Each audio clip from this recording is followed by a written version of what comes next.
Up next on BG24 News. Pro-choice and pro-life students are standing up for their beliefs tonight. Hear from students on both sides of this divisive issue. Concerns about racism and discrimination led to a campus and community movement. We'll tell you what Not in Our Town is all about. And scammers are aiming for your inbox. Reporter Jacqueline Gideon will speak with a technology professional about being cautious online. Plus, a look at your Black Swamp weather forecast and BG24 sports. Welcome to your campus and community connection. Wood County's live local news starts right now. This is BG24 News, live at 5:30.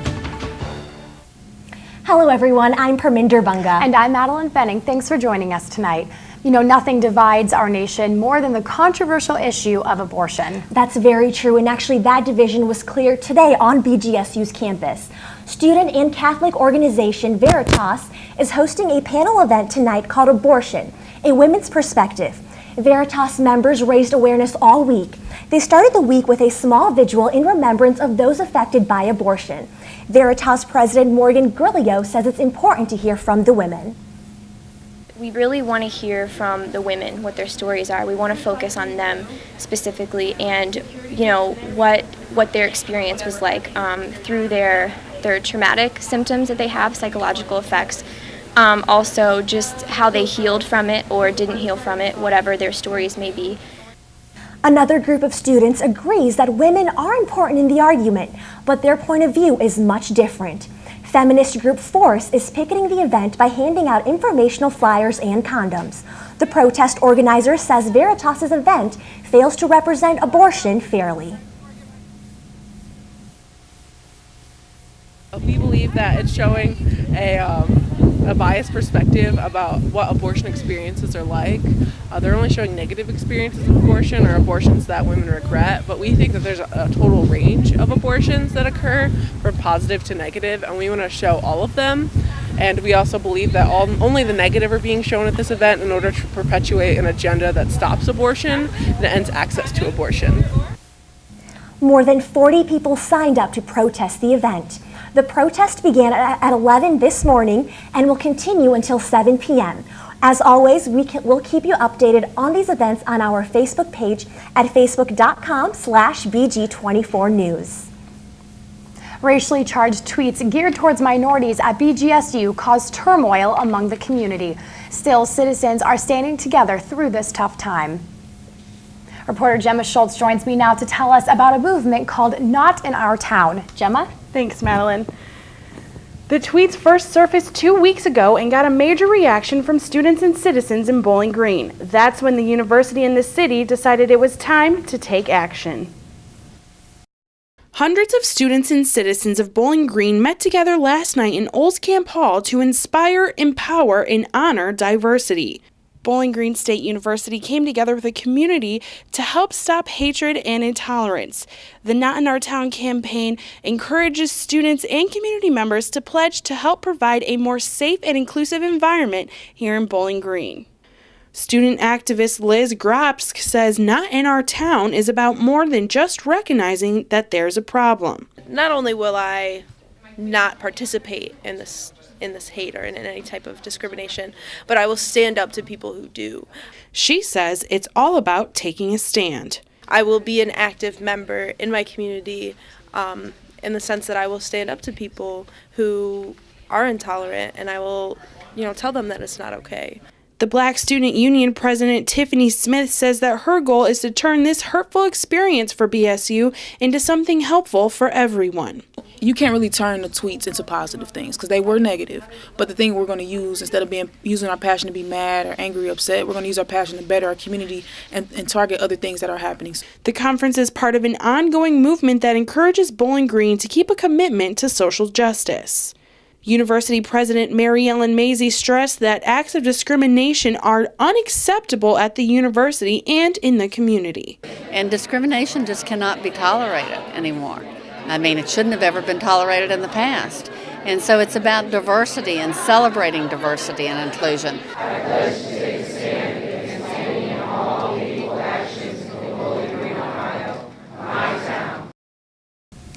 The Not in Our Town campaign will hold an open discussion forum on Tuesday at 6:30 p.m. They encourage the entire community to come out and support the cause. You know, it's fascinating because it seems like conversation seems to be a very heavy aspect of solution here that we can see. But what about students who are unable to attend the different varying events? How can they get involved in the conversation from the comfort of maybe their own home? You know, actually, this whole thing started on Twitter, and they're using that to their advantage. There's a hashtag called Not in Our Town trending right now, and they're really encouraging students and the community member to get involved and show their support and use the Not in Our Town hashtag to get involved. Very fascinating. You know, it almost seems kind of ironic that they're using Twitter, you know, which seemed to be where the problem started, but it's nice to see that they're using that as, you know, the area where they're going to enact a solution. So very interesting. Thank you very much, Gemma. Thanks. As always, we want to hear from you. Is Not in Our Town an appropriate reaction to recent discrimination concerns on campus? Tweet us your thoughts at twitter.com/BG24news. We might even feature your thoughts on our show, so get tweeting. Speaking of cultural acceptance, this week is Latino Awareness Week. To honor the week, BGSU hosted the 19th Annual Latino Issues Conference. The event began with live music, a buffet, and conversation about Latino topics. The main event was a speech by comedian Shayla Rivera, who spoke about the importance of education. University President Mary Ellen Mazie attended the event. She says it showcases BGSU's excellence. It shows the support for the Latino community from not only the local community, but from faculty, staff, and students on campus. And it's an appreciation of the diversity of our campus. Latino Awareness Week continues tonight with a pageant talent show being held at 9 p.m. in the Business Administration Building. Information Technology Services filters millions of scam emails each month. Reporter Jacqueline Gideon says hackers can invade computers, tablets, and cell phones. When a scam gets through BGSU's filter, ITS takes steps to prevent students from falling for it. ITS sends warnings to students when a fraud email is in their inbox. Director of IT Security and Infrastructure, Matt Haschek, says real businesses will never ask for information through email. We get so many emails in our lives, and you always just have to be critical. If you weren't expecting it, you know, or something doesn't look right, the grammar looks wrong, you just really need to be analytical of those things before you just go ahead and click on links. You can avoid getting tricked by looking at details in the email. Notice if the return address is going to an official source. A legitimate sender would put your name or account number in the greeting. Hover your mouse over the link and see if it leads back to an official website. ITS works with campus police to track down scammers. Captain Tim James says generally ITS traces scammers through technology. Then campus police charges them. The guys in the ITS department are amazing, and they do a wonderful job to help us do our jobs better. If you click on a scam link, immediately change your password and monitor your accounts. Reporting for BG24 News, I'm Jacqueline Gideon. Well, it's very helpful information. If you come across a fraudulent email, you can forward it to the ITS department at hashtag@bgsu.edu. So, Dale, it was very warm the past few days, but it seems like we've got some looming weather approaching. What can you tell us about that? Yeah, well, temperatures were very warm, getting up to about 82 degrees, so definitely low 80s. That's nice weather. Unfortunately, some thunderstorms will be making their way towards our area tonight. Stay tuned later, and I'll be sure to tell you all about them. Thank you so much, Dale. Coming up next. As many as 15 people are feared dead in a fertilizer plant explosion in Texas. We've got the incredible video of the explosion you won't want to miss. But first, Spring Awakening opens tonight at the Wolf Center. We'll hear from one of the actors live in the studio. Stay with us. BGSU's Theater and Film Department is putting on perhaps the most controversial musical of the last decade. Joining Madeline Fenning in the studio right now is one of the cast members from the show. Madeline? Thank you, Parminder. I'm sitting here with Greg Grimes, who is in Spring Awakening here at BGSU. Greg, thank you for joining us tonight. Thank you, Madeline. So maybe for our viewers who aren't familiar with the show, what can you tell us about Spring Awakening? Well, Spring Awakening, the musical, is adapted from a play written in 1891 by playwright Frank Wedekind. And the play explores many controversial issues revolving around 13 or 15 students in provincial Germany during that time.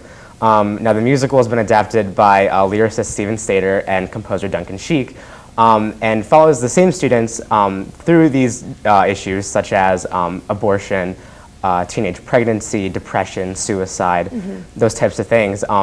And it still has that, those scenes where they're set in Germany during that time period, but then there is a big juxtaposition when the characters are then thrust into a contemporary indie-infused rock song, which really lets out their inner thoughts and their feelings about what they're going through. Very interesting. I know that the play definitely heavily criticizes the sexually oppressive turn-of-the-century Germany, but there, like you said, there are other themes that we experience here. Now, what character do you play? I play a character named Moritz. Very nice. So what sort of issues does your character deal with? Well, he's one of the more troubled characters in the show. He struggles a lot with anxiety, a lot with pressures in school and from his parents to be a successful student. And then he also struggles with his own sexual crisis. He's going through puberty, he's 15 years old, and he doesn't get it. And it really, all these changes that are happening in his body really freak him out. And so he turns to one of his best friends for advice, and from there it kind of sets him off on a different journey. Very interesting. I know a lot of people consider this, the older play and musical to be, pretty controversial, just due to the content. Yeah. But what do you think as far as the impact that it makes on an audience? Do you think that despite the, the content and how controversial that it can be, do you still think that it's a message that's worth delivering, especially maybe to an audience like here at BGSU? Oh, definitely. One of the praises that the musical received when it came out in 2007 was that it was so relatable to everything that's going on now. All these issues, even more so now, they're still going on, and people are still struggling with depression and suicide and pregnancy. And I think it's something that, even though a lot of college students on campus have, gone through puberty and we're past that point of our lives, it's still something that we can really take a step back and reflect on our own experiences with, and it provides a really good piece of entertainment as well. How does it feel personally to be involved in such a, socially, impactful, musical? I mean, how does that feel to be, not only get a lead in such an awesome show, but to, to do it here at BGSU? Like, how does that feel to you, especially with the opening weekend, approaching? It's kind of surreal. I mean, I've been a big fan of the show. I was in New York on a family trip when it was just opening on Broadway. And I remember thinking, oh, this looks really interesting, and not really thinking too much about it. But then as the show won more awards and as I did more research into it, it was just something that I really fell in love with. And the music is hauntingly beautiful. It is so memorable. But this character specifically is one that I've always wanted to play. And it's something that I've studied over the past couple years. So it really is a surreal experience getting to do it this year. Well, wow, congratulations on your leading role, and we'll be definitely looking out to see how well the show does this weekend. And good luck to you and the rest of the cast. Thank you for joining us here tonight. Coming up next, traffic lights in Bowling Green are going down for an extended period of time. We'll tell you why. Plus, clouds are pouring into the area. We've got your Black Swamp weather forecast after the break. Now, Wood County's live local forecast with BG24 Black Swamp weather. Good evening, Wood County. I am Dale Summers here with your Black Swamp weather forecast. Current temperatures are standing in the low 80s, and we have some partly cloudy skies. However, some rain is starting to make its way over us, so we will start to be seeing some rainfall. Winds are very strong, coming in from the southwest at 26 miles per hour and gusting up to 35 miles per hour at their strongest. Some of these winds are causing power outages in the area, so I advise all viewers to carry some sort of battery-run device in case their power runs out, so they are not left without any sort of light. Tonight, temperatures will be dropping to the low 50s, and there's a 100% chance of precipitation, following with some thunderstorms and strong winds. Winds are coming in from the south-southwest at 24 miles per hour, gusting up to 30 miles per hour at their strongest.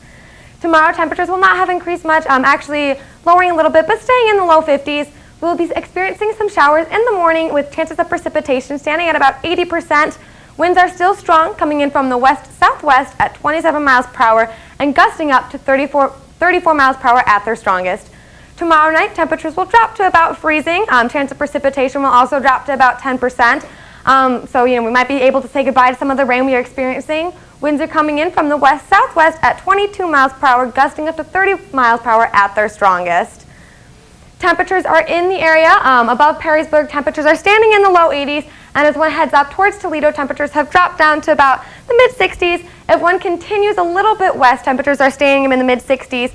And if one actually continues a little bit east, temperatures stay in the mid-80s for a little bit and then drop down to the mid-70s, the closer towards the coast that one heads.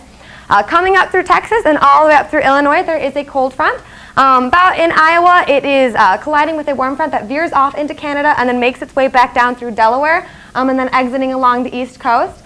There is some heavy to severe rainfall coming in from the south and making its way north. That heavy and severe rainfall is following actually a tornado watch that is being issued until 10 o'clock tonight. I advise all viewers to keep their ears open for tornado sirens to be able to get to safety if the need arises.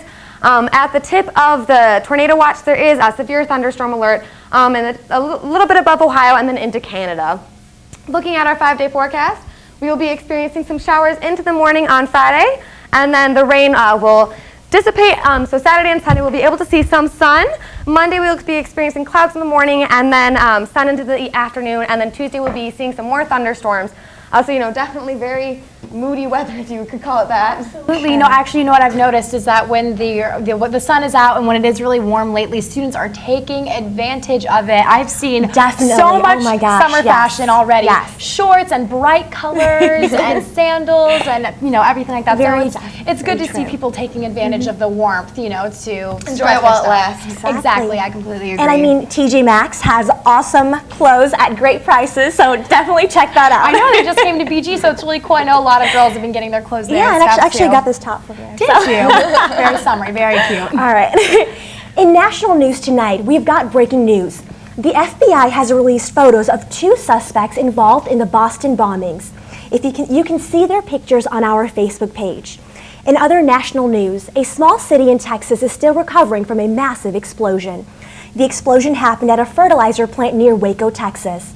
Right now, crews are going through the debris of homes and buildings, searching for survivors.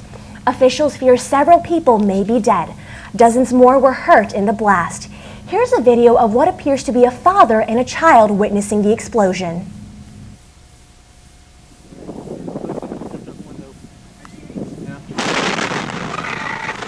Oh, you okay? Dad? You okay? Dad, I can't hear. Come here. I can't hear. Get out of here. Please get out of here. Oh my God. Please get out of here. Please get out of here. Wow, that's pretty scary, and hopefully they're doing okay, but police say there are no signs of criminal activity, but they aren't ruling anything out. In the lighter community news tonight, Livewire is hosting its final live concert of the season tonight at Clazel. Livewire is a celebration of locally inspired and independent music. University students record the show to be broadcast on WBGU TV. The audio will be played on BGSU's FM radio show. The station worked all year to promote regional artists. The event is at 8 p.m. and admission is free. BGSU is reviewing plans to make a dramatic change to their aviation studies program. Instructors and students in the program say school officials began considering this shift without them knowing. That's when they sent a letter to the dean of the College of Technology. The dean responded with plans for an open meeting to discuss the proposed changes. But students tell BG24 that he canceled the meeting yesterday. The school plans to make a decision within the next 2 weeks. Traffic signals on North Main Street are weeks away from functioning properly. The city says one of the arms was installed too high, forcing them to pour a new foundation. It just so happens that the signal is the master controller, meaning it controls all of the lights at the intersection. The city says they cannot speed up the project, but the contract states it will be finished by September 2013. It's unFalcon believable coverage that you won't get anywhere else. This is BG24 Sports. Welcome to BG24 Sports. I'm Thomas James. There's plenty of Falcon sports action to see this weekend. First off, BG Baseball will host the University of Akron. Friday's matchup is set to start at 3 p.m., while Sunday's games are at 1 p.m. The Falcons are currently on a 4-game win streak after a 3-game sweep of their arch rival Toledo. The team is currently 11-19 overall and sitting at 500 in the MAC at 6-6. Also in action this weekend, the softball team is traveling up to Central Michigan University for a doubleheader. Then Saturday and Sunday, they will take on Eastern Michigan to continue MAC play. Senior Paige Berger will try to continue her 13-game hitting streak. The Falcons are 21-15 overall and looking to get a few MAC wins this weekend as they are 5-7 in conference play. The men's golf team is also competing this weekend as they travel to Penn State University for the Rutherford Invitational. BG is looking to defend its crown as it took home the first place title at the intercollegiate competition last year. The Falcons are up against 14 other teams. Falcons tennis is heading to Kalamazoo, Michigan this weekend as they are looking to clinch a MAC tournament berth. The Falcons are currently in a three-way tie for third place with Ball State and Western Michigan. A win this weekend would guarantee the Falcons a spot in the MAC championship tournament.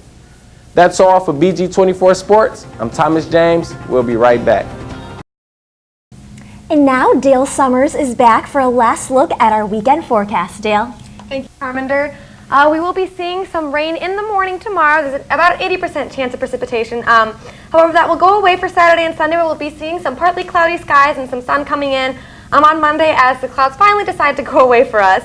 However, Tuesdays we will be seeing thunderstorms coming back in. However, temperatures won't be that bad, standing in the low 60s. So thankfully, even though we might be getting some rain, temperatures won't have dropped too much, so we can actually enjoy ourselves when we go outside. I think it's a perfect weekend to actually check out the musical Spring Awakening, so I think we should all definitely go check that out. And baseball and softball games are going on this weekend, so weather's looking pretty good for that. I agree. No, I think it's actually very fitting that the musical is going on this weekend because it's entitled Spring Awakening. And it's kind of this time in the spring where the weather's changing constantly, and we're just kind of trying to get our way into summer. So I think it's pretty fitting. I think it's pretty cool. Do you guys have any cool weekend plans? I'll just check out the games. I'm gonna sit You're gonna stay in and study? I'm gonna stay and study. We have a week of classes left. I don't know. I want to have fun weekend fever. I don't know about you, Dale. But I do. Well, for Parminder Bunga, Dale Summers, and Thomas James, I'm Madeline Fenning. Thanks for watching. And if you have any comments or story ideas, please check out our BG24 News website at bg24news.org. Have a safe weekend, everyone.